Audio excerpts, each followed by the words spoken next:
और आज जो मैं खुलासा करने जा रही हूं वो आपको ये दिखा देगा कि ये सारी स्टेटमेंट्स फर्जी हैं और इस ऑर्डर के तहत किसी भी इन्वेस्टिगेटिंग एजेंसी को अपनी इंटेरोगेशन सीसीटीवी कैमरा की निगरानी में करनी नहीं है।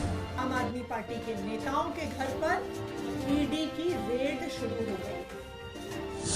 मैं प्रधानमंत्री नरेंद्र मोदी जी को, भारतीय जनता पार्टी को और उनकी एजेंसियों को जो ईडी और सीबीआई है ये बताना चाहती हूं कि आम आदमी पार्टी आपकी धमकियों से डरने वाली नहीं है। दिल्ली के मुख्यमंत्री निजी सचिव के घर ईडी की रेड पर आम आदमी पार्टी ने तीखी प्रतिक्रिया दी है। कैबिनेट मंत्री आतिशी ने प्रेस कॉन्फ्रेंस कर कहा है कि इस तरह की कार्रवाइयों से हम डरने वाले नहीं हैं। उन्होंने कहा, ऐसा सुनने में आ रहा है कि मुख्यमंत्री के पीए सहित पार्टी के कई नेताओं के घर पर रेड हो रही है। ये हमें डराने धमकाने की कोशिश है। कैबिनेट मंत्री आतिशी ने कई सवाल भी उठाए। क्या कुछ कहा, आइए देखते हैं। जैसा कि आप सबको पता है कि कल शाम को मैंने ट्विटर के माध्यम से ये बताया था कि आज सुबह 10 बजे मैं ईडी पर एक बहुत बड़ा एक्सपोजे करने वाली हूं। इस एक्सपोजे को रोकने के लिए, आम आदमी पार्टी को डराने के लिए, आम आदमी पार्टी को चुप कराने के लिए आज सुबह 7 बजे से ही आम आदमी पार्टी से जुड़े हुए लोगों के घर पर, आम आदमी पार्टी के नेताओं के घर पर ईडी की रेड शुरू हो गई है। हमारे सांसद और आम आदमी पार्टी के ट्रेजरर एनडी गुप्ता जी के घर पे रेड हो रही है। ऐसा सुनने में आ रहा है कि उनके पीए के घर पे रेड हो रही है। मुख्यमंत्री अरविंद केजरीवाल जी के पीए के घर पे रेड हो रही है। और अभी खबरें आ रही हैं कि शायद आज दिन भर में आम आदमी पार्टी के कई और नेताओं के घर पर ईडी रेड करने वाली है। ये क्या प्रयास है ईडी का? ये क्या प्रयास है भारतीय जनता पार्टी शासित केंद्र सरकार का कि वो अपनी एजेंसीज के माध्यम से आम आदमी पार्टी को डराने की कोशिश कर रही है, धमकाने की कोशिश कर रही है और हमारी बात को दबाने की कोशिश कर रही है। मैं प्रधानमंत्री नरेंद्र मोदी जी को, भारतीय जनता पार्टी को और उनकी एजेंसियों को जो ईडी और सीबीआई है ये बताना चाहती हूं कि आम आदमी पार्टी आपकी धमकियों से डरने वाली नहीं है। पिछले 2 साल से इसी तरह आम आदमी पार्टी के नेताओं को डराया धमकाया जा रहा है। इस तथाकथित शराब घोटाले के नाम पर कभी किसी के घर छापा पड़ता है, कभी किसी और के घर छापा पड़ता है, कभी किसी को समन आता है, कभी किसी को गिरफ्तार किया जाता है। लेकिन इस 2 साल के इन्वेस्टिगेशन में अभी तक ईडी को कुछ नहीं मिला है। किसी भी क्रिमिनल इन्वेस्टिगेशन में 3 चीजें महत्वपूर्ण होती हैं। सबसे पहले रिकवरी ऑफ मनी, जिसकी लॉन्ड्रिंग हुई है। ED prevention of money laundering act के तहत केस करता है तो सबसे पहली और सबसे जरूरी चीज है कि ईडी को रिकवरी ऑफ मनी करनी पड़ेगी। लेकिन 2 साल में सैकड़ों रेड के बाद भी 1 रुपए की भी रिकवरी ईडी नहीं कर पाई। किसी भी केस में दूसरी महत्वपूर्ण चीज होती है सबूत। लेकिन 2 साल के बाद भी कोई भी पुख्ता सबूत ईडी को नहीं मिला है और ये कोर्ट ने भी बार बार पूछा है कि सबूत सामने रखिए। किसी भी केस में तीसरी महत्वपूर्ण चीजें होती हैं स्टेटमेंट्स, यानी कि गवाही। ईडी का जो सारा केस है वो सिर्फ और सिर्फ गवाही पर और कई गवाहों को, कई अक्यूज्ड को सरकारी गवाह बनाकर और उन्होंने जो स्टेटमेंट्स दी हैं उसके आधार पर बना हुआ है। और आज जो मैं खुलासा करने जा रही हूं वो आपको यह दिखा देगा कि ये सारी स्टेटमेंट्स फर्जी हैं, कि ईडी ने सारी स्टेटमेंट्स में फर्जीवाड़ा किया हुआ है।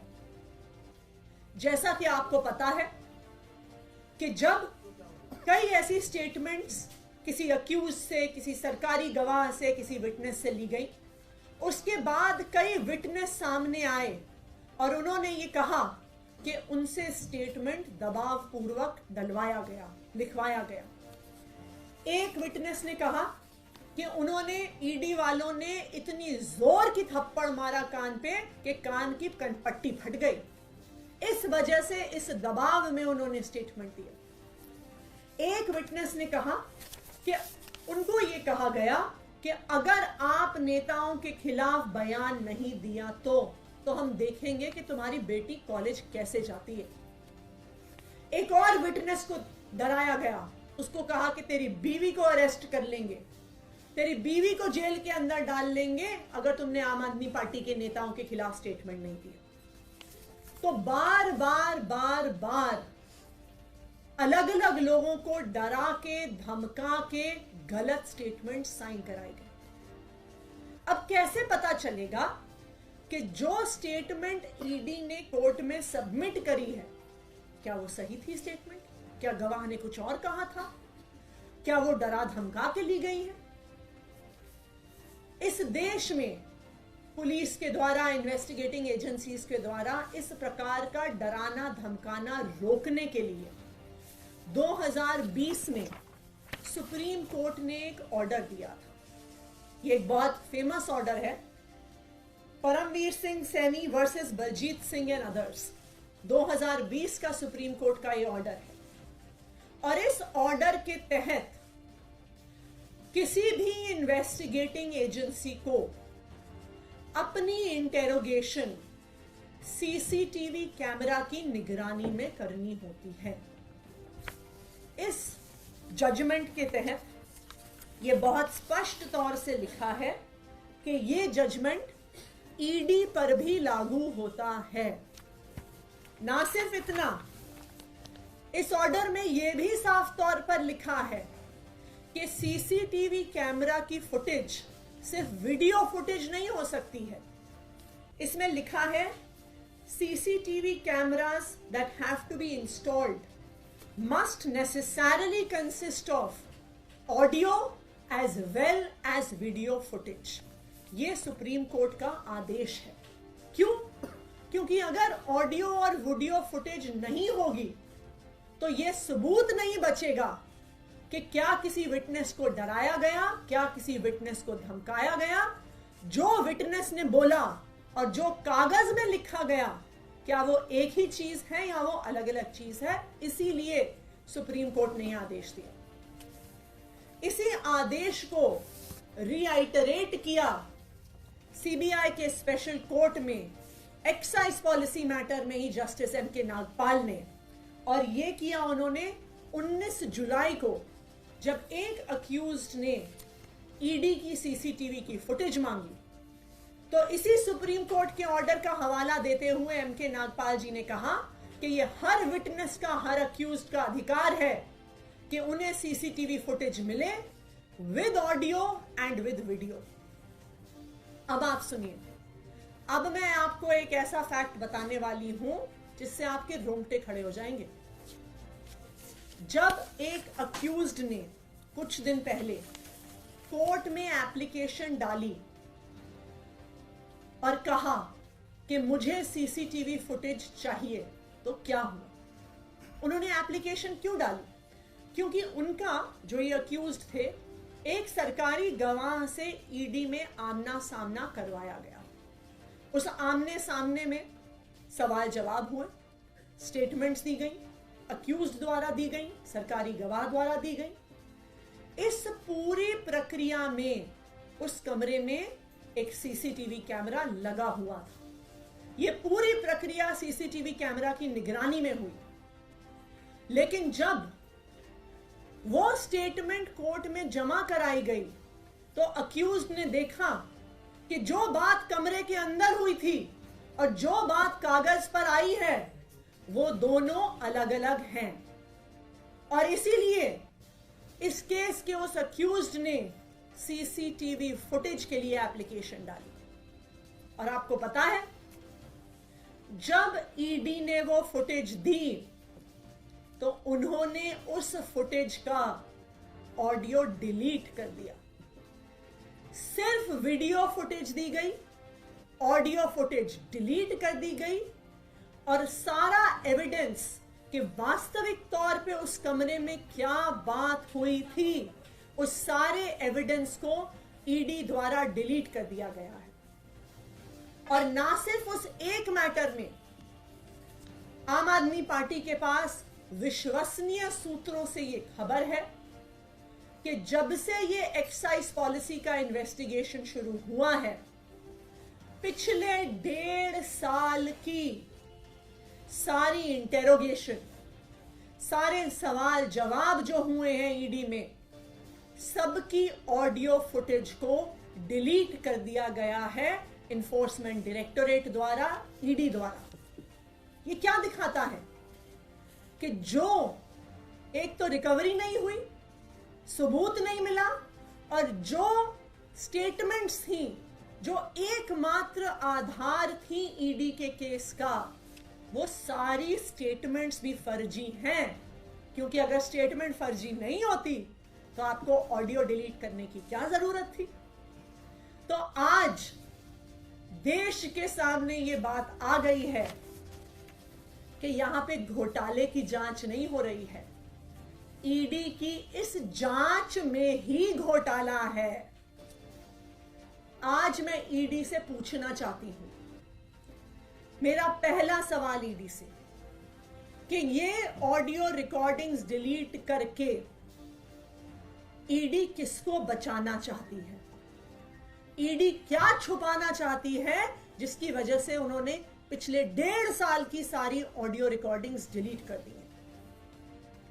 मेरा ईडी से दूसरा सवाल कि आप देश के सामने, आप कोर्ट के सामने पूरी डिटेल्स रखिए कि पिछले 1.5 साल में आपने जितनी इंटेरोगेशन करी है, जितने सवाल जवाब करे हैं, उनमें से कितनी इंटेरोगेशन और सवाल जवाब के ऑडियो आपके पास आज मौजूद हैं।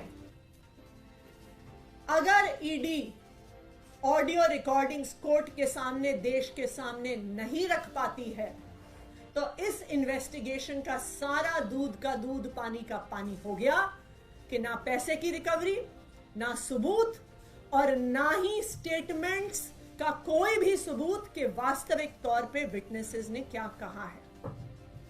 तो आज मैं ईडी को चैलेंज कर रही हूं, और इसी चैलेंज को हमने कोर्ट में भी रखा है सामने।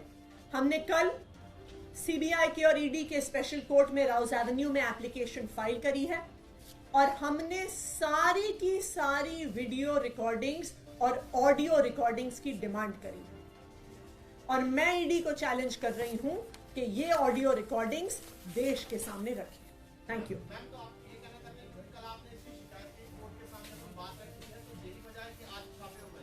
ये बिल्कुल साफ है कि आज ईडी का ये खुलासा होने वाला था।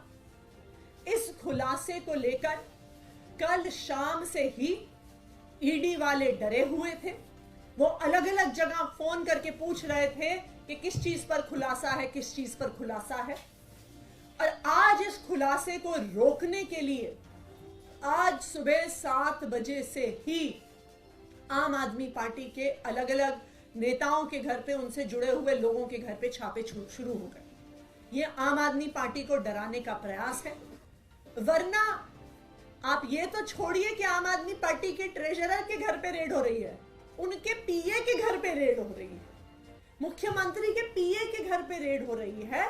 तो ये बिल्कुल साफ है कि एजेंसीज को सिर्फ डराने और धमकाने के लिए इस्तेमाल किया जा रहा है।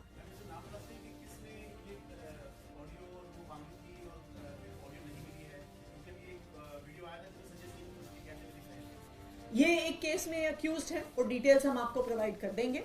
जिन्होंने एप्लीकेशन डाली थी, जब उनको पता चला कि आमने सामने का जो स्टेटमेंट है वो एक्चुअली वहां की बातचीत से अलग था। कल जो एप्लीकेशन डाली है वो हमारी पार्टी के जो अक्यूज्ड हैं इस केस में उनकी तरफ से डली है और उसमें हमने ईडी से सारी वीडियो रिकॉर्डिंग्स और सारी ऑडियो रिकॉर्डिंग्स मांगी हैं और अगर ईडी ऑडियो रिकॉर्डिंग्स नहीं दे पाती है तो फिर इस सारे केस के दूध का दूध और पानी का पानी हो जाएगा कि ना रिकवरी, ना सबूत और ना ही स्टेटमेंट्स की ऑडियो रिकॉर्डिंग ईडी के पास है।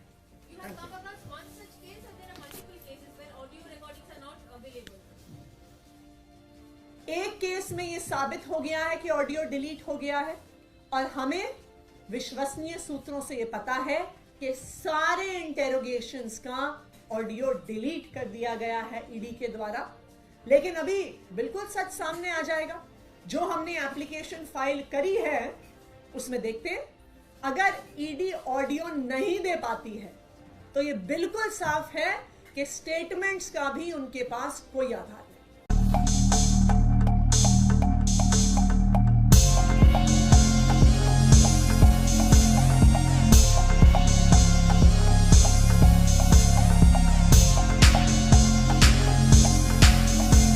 JL न्यूज़, नया जमाना, नई सोच।